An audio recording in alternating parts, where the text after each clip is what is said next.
So it looks like if Keefe is going to have his day in court after all. On November 2nd, 2023, he arrived in court without a lawyer, and 2 of the state lawyers were assigned to him. The judge explained to him that the lawyers were assigned to his case to get the case moving since he did not have representation. Now, that does not mean he cannot go get his own lawyer. This is the courtroom coverage of what went on in the courtroom. The audio is from Crime and Law, and the photos are from Caribbean Olga. I'm happy to switch the case. No, I don't think we need you for one case. Correct. Then the record of Mr. Davis is yes. Thank you. I'm happy to switch the case. No, I don't think we need you for one case. Correct. Then the record of Mr. Davis is present and in custody. Mr. Davis is not have an attorney, Mr. Palal and Mr. DeJacco are here on behalf of the state. Mr. Davis, have you been able to retain the services of counsel? No, ma'am. Okay, so I'm going to need to appoint an attorney to represent you today. Do you understand that? Yes, ma'am. All right, so based upon it's my understanding the public defender's office is not. Your Honor, may I approach on that? Yes. Thank you. So because he did not have representation, both state attorneys approached the bench in discussing them representing him for that particular day. It does not mean going forward they're going to be his representation. If he seeks his own personal attorney, that he can do. But to get that case moving, counsel was assigned to his case, and the judge will explain it to him. You will hear later in the video. So both attorneys for the state approached the bench, and they are conferring with the judge. Mr. Royal and Mr. Campbell, it's my understanding you guys are able to confirm as counsel today? That is correct, Your Honor. Okay, have you had a moment to speak with Mr. Davis about an arraignment?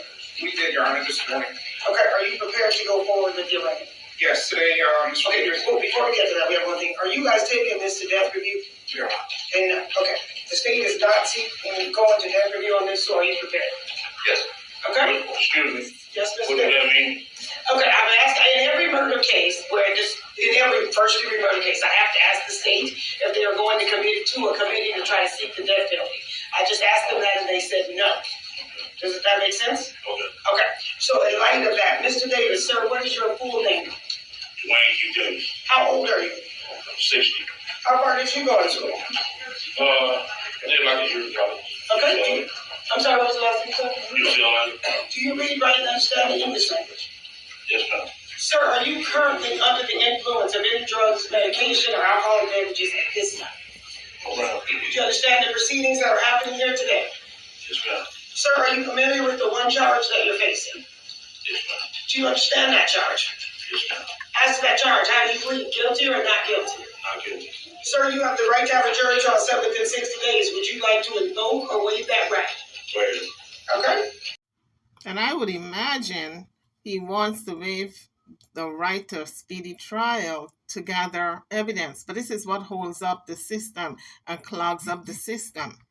Because I would imagine a lot of people waive their right to a speedy trial for the sole purpose of having their attorneys gather more evidence on their behalf.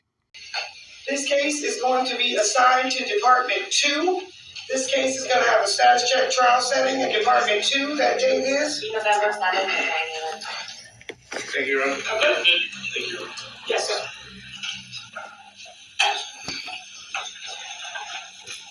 Plan on give Mr. Goodman back on board as my attorney. Okay, sir, if you choose to do that at any time, Mr. Goodman knows how to substitute in, and that can be done at any time. But for today's purposes, to get this case moving, the special public defender will be appointed to represent you.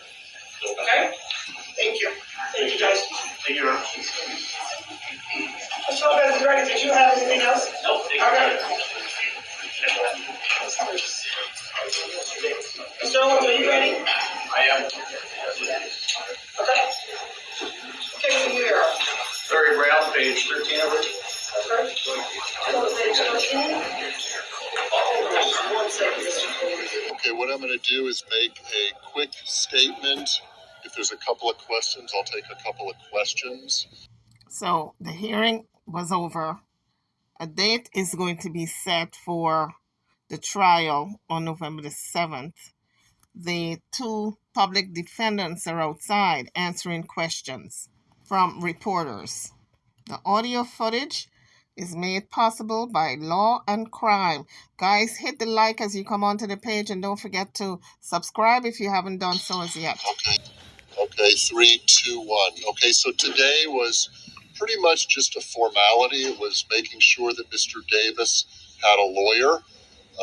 The case was continued a couple of times because there was an initial thought that he was going to hire a private lawyer, but that didn't work out. So the Office of the Special Public Defender was appointed, and he entered a not guilty plea. And this matter will get a trial date when it's set in front of the actual trial judge, which is in a couple of days.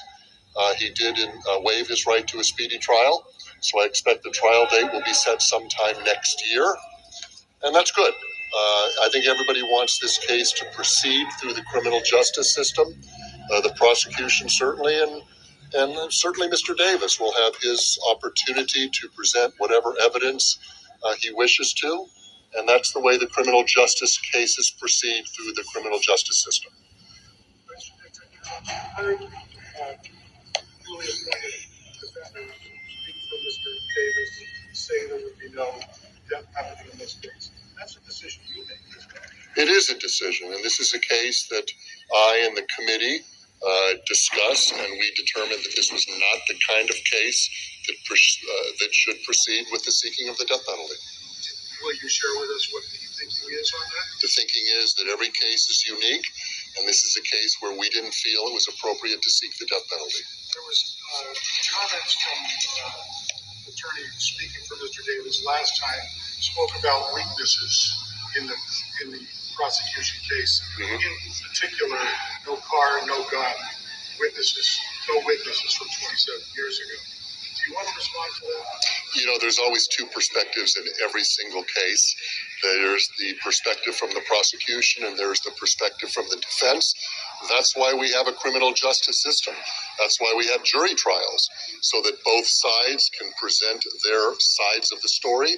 That's why we have a jury system, and a jury will decide the ultimate outcome. Have you spoken with your team about how this could potentially look at the trial with using his statements against him? Well, of course. I discussed with my team all aspects of the case, the strengths and weaknesses, the types of evidence. So, of course, I've spoken with them. What does that look like right now? You know, I'm not going to get into the minutia of the evidence right now. It's been discussed in the media. Everybody knows that Mr. Davis has made certain statements over the last few years in different forms.